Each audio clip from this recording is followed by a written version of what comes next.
mahasiswa Kristen Sejarah. Sebelumnya, perkenalkan saya Elsa Fitriani Burugirsang bersama rekan saya Muhammad Farroji. dan Saya Muhammad Fauzia Manik. kami dari kelompok 9. Ikutin kegiatan kami ya.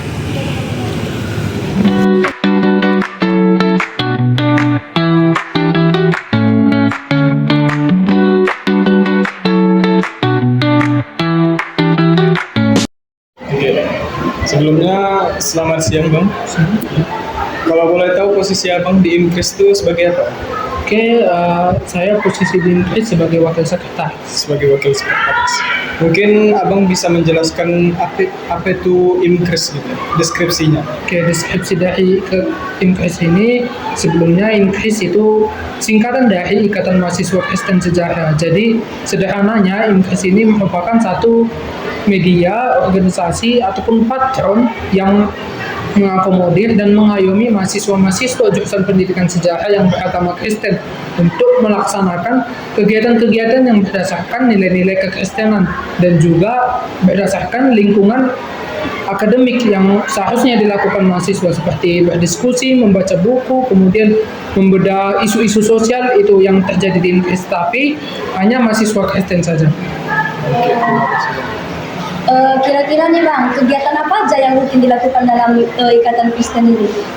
Sebelumnya Ikatan Mahasiswa Kristen Sejarah itu memiliki 5 divisi. Yang pertama ada BPH, Badan Pemersahian, ada ketua, sekretaris, bendahara, dan wakil-wakilnya. Ada kemudian Keranik, Rohanian dan Jasmani. Kemudian ada namanya Kaderdik, Kaderisasi dan Pendidikan. Ada namanya Akspel, Aksi dan Pelayanan. Kemudian yang terakhir ada namanya Infocom, Informasi dan Komunikasi. Oke, saya jelaskan satu persatu. Sebelumnya kegiatan di IMKRIS ini selalu ada dirancangkan pada satu draft, satu rancangan program yang dinamakan dalam sidang pleno pertama. Jadi setiap estafet kepengurusan, pengurus yang baru itu wajib mengadakan persidangan, sidang pleno 1 namanya. Jadi di sidang pleno itu tiap program akan dirancangkan ke depannya apa yang harus mereka lakukan, bagaimana saja program kerjanya.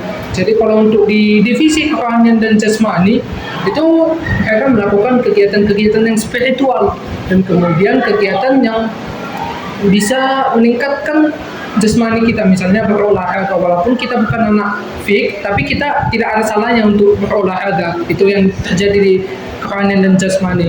Kalau untuk aksi dan pelayanan itu melakukan kunjungan kasih ke setiap gereja sebagai mahasiswa, dan sebagai implementasi dari Tridharma Perguruan Tinggi poin yang ketiga, pengabdian kepada masyarakat.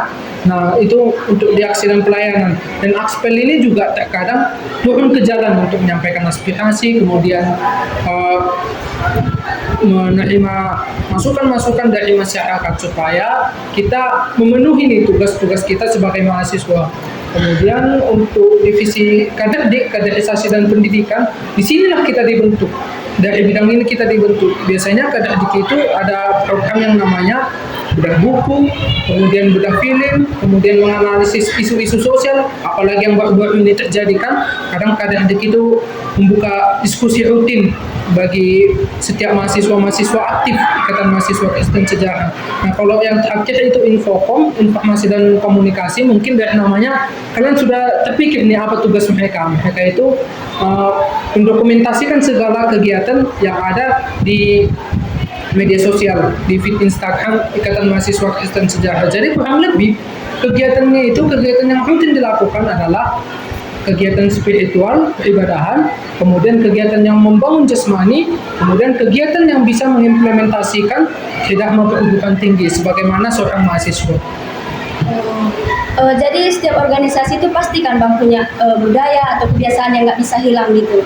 Kira-kira di IMKRIS itu kebiasaan apa yang nggak bisa hilang Bang? Karena udah berbudaya gitu. Kebiasaan yang tidak bisa hilang di IMKRIS dari tahun 2000 lah kita katakan lahir IMKRIS ini, itu adalah diskusi. Jadi tak bisa satu program itu berjalan kalau tidak ada yang namanya diskusi. Meskipun program itu sudah selesai, sekarang kami harus melakukan yang namanya evaluasi supaya kedepannya tidak terjadi kesalahan-kesalahan atau informasi yang mengakibatkan program ini tidak mencapai indikator yang disepakati pada sidang. Jadi Bang, di Inkris ini kan punya aturan yang pastinya. Nah, di Inkris ini aturan apa yang ada? Baik tidak tertulis maupun tertulis. Oke, sebelumnya kita lihat dulu yang tertulis. Yang tertulis itu ada namanya anggahan dasar, anggahan rumah tangga yang disusun di Ikatan Mahasiswa Kristen Sejarah. Jadi ini sebagai konstitusi ataupun landasan aturan-aturan yang akan diberlakukan di Inkris. Jadi di anggahan dasar, anggahan rumah tangga ini tertulis hak-hak mahasiswa aktif itu apa, hak pengurus apa, hak senior ataupun alumni itu apa. Berarti sudah tersusun nih, terancang bahwa mahasiswa aktif memiliki haknya tersendiri, pengurus memiliki haknya tersendiri, penasehat ataupun senior ataupun alumni memiliki hak-hak tersendiri. Kemudian yang kedua, aturan yang tidak tertulis adalah pengurus itu tidak boleh lalai dalam tugasnya. Itu menjadi dasar yang fundamental yang harus dipegang setiap pengurus. Jadi ketika pengurus ini, misalnya dia dari divisi kaderisasi dan pendidikan, udahlah dia koordinator, tak jarang hadir dalam program, tidak menanggung jawab di program, itu biasanya Badan Pengurus Harian ataupun BPH akan mengenakan sanksi. Biasanya SP1, surat peringatan 1. Kalau sudah sampai surat peringatan yang ketiga, maka jangan salahkan, BPH itu akan mengeluarkan dia dari kepengurusan. Seperti itu aturan yang berlaku. Artinya norma yang lazim di Ikatan Mahasiswa Kristen Sejarah adalah pengurus itu harus peka dalam setiap situasi dan kondisi, dan kemudian harus mampu mengemban tugas-tugasnya. Itu mungkin aturannya. Tapi kalau lebih lanjut tentang anggaran dasar, anggaran rumah tangga Ikatan Mahasiswa Kristen Sejarah, nanti boleh saya kirimkan. Nah, setiap organisasi pasti ada manfaatnya lah ya Bang. Ini Inkris ini apa manfaatnya bagi identitas sosial kita Bang? Oke, manfaat Inkris sebagai identitas sosial bagi setiap mahasiswa itu, kalau dari POV-nya pengurus, pengurus itu bisa belajar bahwa untuk mengakomodir ataupun mengatur setiap mahasiswa aktif itu tidak mudah. Jadi ada yang namanya terbentuk, kemudian terbentuk. Jadi mereka dihantami oleh dinamika, dan pada akhirnya mereka mampu untuk menjalankan dan menjadi orang yang lebih besar, yang lebih baik, seperti itu. Jadi dari gejolakan ataupun dinamika yang dihadapi itu, mereka dibentuk menjadi pribadi yang mau belajar, melihat ataupun membaca situasi dan kondisi. Kemudian tak jarang juga di sini memakai analisis sosial di dalamnya supaya meningkatkan identitas sosial tadi, supaya terlihat bahwa inilah yang sebenarnya mahasiswa. Kalau POV dari mahasiswa aktif, itu mahasiswa aktif akan melihat bahwa Inkris ini menjadi platform yang mengakomodir mereka, menjadi rumah bagi mereka, supaya mereka tetap bisa berkegiatan, bukan menjadi mahasiswa yang kupu-kupu istilahnya, ataupun bukan menjadi mahasiswa yang tidak paham implementasi ataupun esensi dari perkuliahan itu sendiri. Jadi ini akan membangun identitas sosial sebagai mahasiswa yang notabene adalah agent of change ataupun social control di masyarakat.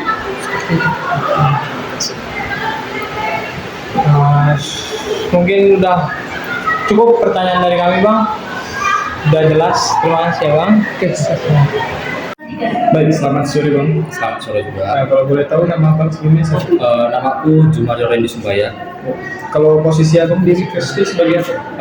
Di Inkris ini aku sebagai anggota ya, lebih kepada anggota di Kerani, di kerohanian dan jasmani. Nah, kalau menurut Abang sendiri nih, Abang bisa deskripsikan Inkris itu seperti apa? Inkris ini sebenarnya tempat atau wadah untuk berdinamika ataupun kita belajar bertumbuh itu, baik secara kekristenan maupun individual skill, di mana khusus anak sejarah aja, karena kan tadi kata Inkris Ikatan Mahasiswa Kristen Sejarah, dan tujuan kami itu sebenarnya merangkul anak-anak sejarah, meningkatkan individual skillnya, terus meningkatkan iman kekristenan tadi, gitu. Kira-kira kegiatan rutin Inkris itu seperti apa Bang? Apa aja gitu? Nah, kalau kita berbicara Kristen sebenarnya ibadah, nafas dari Kristen atau orang percaya itu kan sebenarnya kan ibadah. Nah, jadi kami tiap bulannya ada namanya ibadah bulanan. Jadi itu akan ditetapkan oleh pengurus Inkris di setiap bulannya. dan akan melibatkan flyer dan kemudian akan diajarkan itu anggota-anggotanya. Jadi kita biasanya ada ibadah bulanan, kita undang juga khotbahnya. Jadi seperti ibadah pada umumnya gimana, seperti itu juga kita terapkan di kegiatan kita di pada bulanan ini. Terus juga ada yang namanya olahraga, kegiatan jasmani itu kita buat sekitar 1 kali 2 bulan gitu. Ada badminton, ada futsal, terus ada jogging yang biasa sore-sore gitu. Nah, itu yang biasa yang sering lah kita aktif. Jadi kebiasaan atau kebiasaan yang sudah membudaya gitu yang nggak bisa hilang dalam Inggris itu biasa di sini ya, kalau kami itu hormat kami gitu, karena mungkin nggak cuma di Inggris tapi di jurusan kita juga banyak.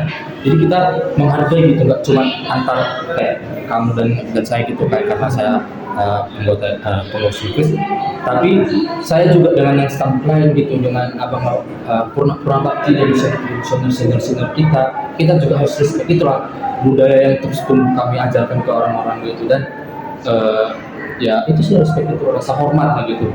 berarti di Inggris ini selalu belajar menghormati. Oke, lanjut. Nah Bang, setiap organisasi kan memiliki aturan doang, Ya. baik nggak tertulis maupun tertulis. Nah di Inggris ini aturannya apa aja Bang? Aturan tertulisnya itu pasti ada ya. Di aturan tertulisnya itu kami sepakati, ada namanya pleno gitu. Jadi kita sepakati nih untuk pengurus, ini aturan kita untuk satu pengurusan kita ke depannya. Nah kalau untuk aturan tertulisnya itu ada sebenarnya, tapi itu untuk lebih ke arah aturan tertulis ini ada, tapi untuk ke orang gitu, ke pengurusnya, tidak secara langsung pada anggota-anggota. Nah contohnya seperti apa? Ketika salah seorang pengurus, jadi kami pengurus ditetapkan untuk mengikuti misalnya nih ya 5 kali lah, kalau batasnya tidak mengikuti 5 kali kegiatan atau program, itu kita akan melakukan SP, surat pengangkatan pertama. Nah itu tidak tertulis, jadi kita rapatkan, itu tidak ada kita rapatkan, tapi dia secara langsung kita sampaikan gitu, kamu sudah 5 kali tidak ikut, kamu saya SP1 ya gitu. Jadi kalau misalnya SP1 ini tidak diindahkan, tidak diindahkan yang saya bilang tadi, maka akan diputus jabatannya, dia akan dikeluarkan dari kepengurusan, seperti itu. Nah untuk selanjutnya pastinya kan ada manfaatnya juga kan Bang. Nah mengikuti organisasi Inggris nih apa aja manfaatnya? Yang pertama ya, tadi kan kita kan baru juga berkegiatan kan. Nah, jadi saya juga baru kenal dengan kuliah. Jadi jujur saya tidak pernah berkenalan dengan anak maba 25. Jadi mulai dari Inggris ini saya punya kenalan dengan maba anak 25, dengan anak 24 gitu. Jadi nggak cuman relasi, tapi juga individual skill yang tadi saya bilang. Jadi mungkin kalau saya belum bisa presentasi atau public speaking, saya belum bisa gitu ya kan, di organisasi di Inggris ini kan dilatih, karena wadah tadi untuk berdinamika, untuk belajar sebenarnya seperti itu. Nah kalau untuk keuntungan lain sih ya kita nggak bisa muluk ya, kita nggak jauh-jauh dari orang. Ketika kita butuh pekerjaan atau butuh sesuatu, kita kan butuh dari orang juga kan. Nah ini ya meningkatkan relasi dengan saya bilang tadi gitu. Ketika ada kesusahan atau apa, kita Inggris ini ada. Sudah cukup, mungkin sudah cukup ya Bang. Mungkin terima kasih telah menyempatkan waktu untuk kami mewawancarai Abang. Sama. Ya, selamat sore Kak. Selamat sore. Sebelumnya boleh tahu nih nama Kakak sebelumnya siapa? Oke, teman-teman, perkenalkan nama saya Sarah Amelia Nababan. Saya merupakan mahasiswa jurusan Pendidikan Sejarah Stambuk 23 kelas E. Nah kalau boleh tahu tuh kedudukan Kakak di Inggris itu sebagai apa? Oke, jadi pada periode saat ini saya dipercayakan menjadi sekretaris umum Ikatan Mahasiswa Kristen Sejarah Stambuk masa periode 2024-2025. Menurut Kakak di Inggris itu seperti apa sih? Oke, menurut kacamata saya pribadi nih ya, Inggris merupakan sebuah ikatan atau organisasi yang dimana ini merangkum mahasiswa-mahasiswa Kristen yang ada di jurusan sejarah, baik itu beragama Katolik maupun Kristen Protestan. Kegiatan rutin yang sering dilakukan di Inggris itu apa? Oke, jadi kita di Inggris itu ada beberapa kegiatan rutin. Yang satu itu namanya ibadah rutin, yang mana itu akan dilaksanakan setiap bulannya, dan itu cenderung dilakukan di akhir bulan. Dan juga kita juga ada namanya Inggris Cup atau Inggris Futsal, Inggris Badminton, terus juga ada yang namanya program besar, ada Natal, Makrab, dan juga aksi panti asuhan. Oh, jadi itu ibadahnya tiap bulan itu mahasiswa sejarah saja. Iya, seluruh mahasiswa sejarah yang beragama Kristen. Oh, budaya atau kebiasaan apa yang nggak bisa hilang udah tertanam kali di Inggris itu? Budaya yang ada di Inggris ini yang sudah turun temurun, yakni satu, ibadah itu nggak bisa bolong. Terus juga yang namanya ini setiap ada pemalangan ataupun kegiatan ataupun bencana alam yang terjadi, itu Inggris harus turun aksi, turun tangan untuk memberikan bantuan kepada teman-teman kita yang sedang mengalami kesulitan. Nah, setiap di Inggris kan pasti ada aturannya kak. Iya. Nah itu apa aja kak? Maupun yang tertulis atau tidak tertulis? Oke, jadi kita bahas pertama itu aturan yang tidak tertulis. Satu, sopan santun, pasti. Biarpun senior-senior kita itu humble kepada kita yang junior, tapi kita harus tetap menjaga tutur kata. Kayak misalnya kak, bang, izin kak. Kalau misalnya udah mereka memberikan arahannya, terima kasih ya bang, terima kasih ya kak. Karena apa? Karena dia diri kepada diri kita sendiri lah, berkaca. Kalau misalnya kita udah nolong orang tapi mereka tidak sopan, ya kan otomatis kita pun akan merasa tidak suka kepada orang yang kita tolong tersebut. Nah, kedua itu yang namanya kasih. Itu peraturan yang tidak tertulis di Inggris tapi harus kita terapkan. Semisalnya ada anggota kita yang misalnya biasa nih kan anak kos, uangnya habis atau nggak makan gitu, bisa dikabari ke teman-temannya sesama anggota, gimana ini weh, tolong dulu, aku udah nggak makan, bisa ya kira-kira pinjam limpul ataupun beras bagi dulu sini. Itu mau nggak mau itu harus kita kasih, harus kita tolong karena dia itu saudaranya kita gitu. Nah, peraturan tertulis yang ada di sini ya pastinya mengikuti setiap program yang ada, jangan ada bolong. Terus juga mematuhi setiap aturan-aturan yang ada di ADRT. ADRT itu anggaran dasar dan anggaran rumah tangga. Demikian. Nah, manfaat tim Kris ini bagi identitas sosial itu apa? Oke, identitas sosial berarti kayak identitas sosial kita yang beragama Kristen gitu kan. Jadi manfaat yang saya alami secara pribadi setelah memasuki yang namanya Inggris ini, kita kan di sini banyak kan perantau nih ya, mahasiswa. Nah, di mana mahasiswa ini yang jauh dari pantauan orang tua, pasti yang namanya malas beribadah, malas inilah kayak jauh dari yang namanya kegiatan-kegiatan kerohanian. Nah, jadi saya membuat Inggris ini menjadi wadah saya untuk mengalami pendalaman Alkitab ataupun mengalami kasih yang sesungguhnya. Di Inggris ini saya merasakan persaudaraan sesungguhnya. Padahal sebelumnya kan saya nggak kenal sama mereka nggak kenal sama saya. Tapi di Inggris ini saya merasakan yang namanya itu kasih. Jadi identitas sosial itu Kristen itu kan sama dengan kasih yang selalu kita tunjukkan. Jadi menurut saya identitas sosial yang ditunjukkan oleh Inggris ini kasih dan tali persaudaraannya. Demikian wawancara dari kami. Mohon maaf apabila ada pertanyaan kami yang tidak berkenan dengan kakak. Di akhir kata kami mengucapkan terima kasih. Baik, terima kasih kembali. Merangkum dari hasil wawancara kami, manfaat IMKRIS bagi identitas sosial narasumber adalah semakin meningkatnya relasi anggota, bukan hanya di IMKRIS saja, dan bukan hanya di fakultas atau jurusan saja, melainkan dapat menjadi agen of change atau agen perubahan ke arah yang lebih baik bagi masyarakat. Sekian dari hasil wawancara kami dari kelompok 9. Jika ada kata kami yang salah, kami minta maaf. Terima kasih.